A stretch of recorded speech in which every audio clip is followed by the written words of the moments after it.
ever wonder what it's like to, like brush with death? Yeah. Today we're diving deep into near-death experiences. Right. Those mind-boggling accounts of what people experience, on the edge of life and back again. Like literally on the edge. And to guide us, we have, it looks like Dr. Manuel Sanz, a physician who seems to have really made NDEs, his specialty, at least from, yeah, definitely. what we can tell from our sources. Yeah. Now, NDEs have been a source of fascination and skepticism. Oh, for sure. For ages, right? Yeah. I mean, how much of these experiences are like quote unquote real? Right. Versus, just hallucinations of the brain? That's the big question, right? That's the mystery we're going to try to untangle today. Yeah, exactly. And Dr. Sanz, he started, just like many of us, wondering about the truth behind NDE accounts.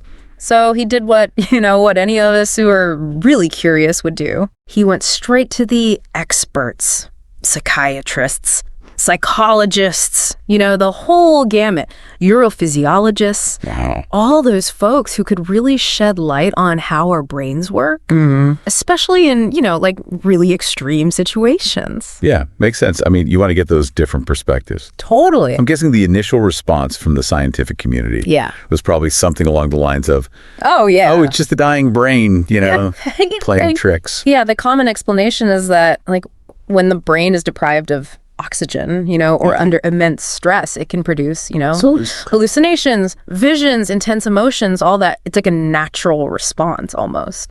Dr. Sanz wasn't convinced, it seems. No, not at all. He felt like, there was something more to the story. I mean, come on. We've all heard these accounts, right? Yeah. People seeing this bright light, feeling this overwhelming peace, or even, encountering deceased loved ones. Yeah. It's hard to just dismiss all that. Yeah, write it all off as some kind of random brain activity. Exactly. There's got to be more to it than that. And, Dr. Sanz, he started noticing these patterns in these accounts that really challenge those traditional explanations. Oh, really? Such as... Well, one of the most compelling things he points out is what he calls the through walls phenomena. Through walls. Yeah. These are cases where patients, while clinically dead, and by that we mean, no heartbeat, no breath, no brain activity as we know it. As we currently understand it, yeah. They describe seeing things that were happening in other rooms. Whoa. Hold on. Sometimes even far away from their bodies. And here's the thing. Yeah. Their descriptions, they're later verified by witnesses. So you're telling me people who are essentially dead, brains offline, yeah, are able to perceive events accurately. It's pretty wild. Even through walls. Oh, and that's the million-dollar question. How does science explain that? And that's, one of the things that makes Dr. Sanz's work so fascinating. Traditional science really struggles to explain how this is even possible. If the brain is truly offline, how is it getting this information from the outside world, let alone information that's blocked by physical barriers? Yeah, how are they seeing through walls? Exactly. Okay, so the through walls phenomena, I mean, that definitely suggests there might be a little bit more going on than just better than we think. Hallucinations, right? Yeah. So what did Dr. Sanz do next? He had to be intrigued, right? Oh, absolutely. Instead of just dismissing these accounts as, mere anecdotes, he decided to really dive into the neurological side of things. Okay. He teamed up with neurologists and neuroradiologists, the folks who could actually look at what's happening in the brain during these experiences. So they were looking at brain activity during NDEs. Exactly. Wow. And what they found adds another layer to this whole puzzle.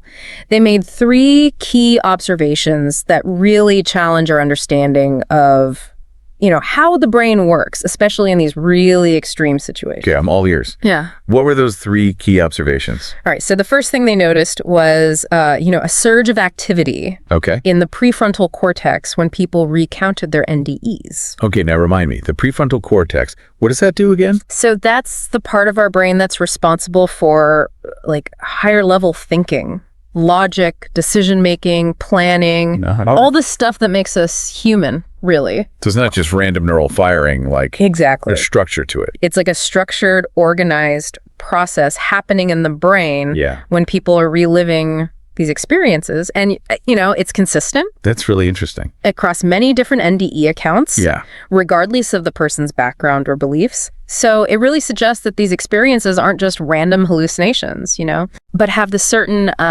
logical structure to them. Okay, that's fascinating. What was the second thing they found? So the second observation focused on the emotional side of NDEs. Remember, people often describe these intense feelings. Oh, yeah. Peace, joy, love, sometimes fear even. Right. The emotional component's huge. Huge. That's part of what makes those NDEs. It's like a life-changing thing. Powerful, yeah. Yeah. And the researchers, they found that these strong emotions correlated with heightened activity in the temporal lobes. Okay. And those are the areas of the brain associated with, processing emotions and forming memories. So the brain's reacting as if these emotions are actually real. Real, yeah. It's not just a glitch or something. Exactly. It's as if the brain is experiencing those emotions as genuinely as it would, if the person were physically present in that situation. Wow. Pretty crazy, right? Okay, so we've got the structured activity in the prefrontal cortex, the genuine emotional engagement in the temporal lobes. Yeah. What was the third key observation? What else did they find? This is probably the most perplexing of all. Okay. They found that the occipital lobe, which is the visual processing center of the brain, was active when people described specific things they saw during their NDEs. Wait, hold on. They're seeing things even though their brain is offline, their brain's offline. It's like seeing without eyes. It's wild. It really is. And to help kind of wrap our heads around this, Dr. Sanz, he uses this fascinating analogy. He talks about how we normally see things, photons reflecting off objects, hitting our retinas, sending signals to the brain, all that jazz. He suggests that something must have interacted with the person's awareness to create these visual memories, even if it wasn't, through our normal physical sight. So he's suggesting there's something more to vision than just our eyes and brains working together. It seems that way. And it raises this whole, question about the limits of our current understanding of the brain. We're still figuring it out. Yeah. And NDEs, they're pushing the boundaries of what we thought was possible. This is definitely making me rethink everything I thought I knew about the brain. Yeah. But I have a question, and this might be popping into our listeners' minds right now too. Couldn't these vivid memories just be from before the person's near-death event? Yeah. Like stuff they saw earlier that day, things from their past, just resurfacing in this jumbled way. That's a great question, and a common one for sure. Yeah. But Dr. Sanz, he points out that if NDEs were just scrambled memories, right? Right. We wouldn't expect to see that level of detail, consistency, emotional richness that people actually report. Makes sense. And there's another even more compelling piece of evidence that challenges the memory theory. I'm on the edge of my seat. You ready for this? Tell me more. All right. So, Dr. Sanz highlights cases of blind people having NDEs. Whoa, wait. Not just any NDEs, though. Blind people. Ones where they describe visual experiences. Seeing things. Seeing things, yeah. During an NDE. During an NDE. That completely throws a wrench in the whole memory explanation. How is it right out? If NDEs were just a replay of past experiences, how could someone who's never had sight suddenly see during an NDE? Right. It suggests that these experiences are tapping into something beyond our normal senses and stored memories. Okay, so we've got these verified accounts of people seeing things they shouldn't be able to see. Right. Even blind people having visual experiences. That's wild. And we've got this intriguing brain activity that suggests... It's more than just randomness. These aren't just hallucinations like random firing. Yeah. So what does Dr. Sanz propose is going on here? So that's where things get even more interesting. Does he have any theories about how this is possible? He does. One of the ideas he explores is the role of mirror neurons. Mirror neurons. Yeah. Remind me, what are those again? Okay, so they're this fascinating type of brain cell. Okay. Discovered relatively recently, actually. So, and what makes them so unique is that they fire both when we do an action ourselves and when we observe someone else doing that same action. So if I'm watching someone play tennis, these mirror neurons in my brain are firing as if I'm out there It's like you're out there on the court. On the court, myself. Yeah, basically. It's as if our brains are creating the simulation of that observed experience. That's pretty mind-blowing. Yeah. I could see how that might be involved in, like learning new skills or understanding other people's actions. Yeah. But how do they tie into NDEs? Okay, so some researchers, they believe that mirror neurons are like at the heart of empathy. We feel what others feel because our brains are kind of simulating their experience. Oh. And so Dr. Sanz, he proposes that maybe during an NDE, when consciousness seems to detach from the body, these mirror neurons might still be active, picking up information from the environment. So they're like antennas. Yeah. Even when the brain is supposedly shut down. It's a possibility. Tuning into the experiences of others around them. Exactly. And if that's happening, it could explain how someone might have an NDE that includes, details they couldn't have known otherwise. Right. Maybe even seeing things from another person's perspective. That's a really intriguing idea, but I got to be honest, I'm a little skeptical.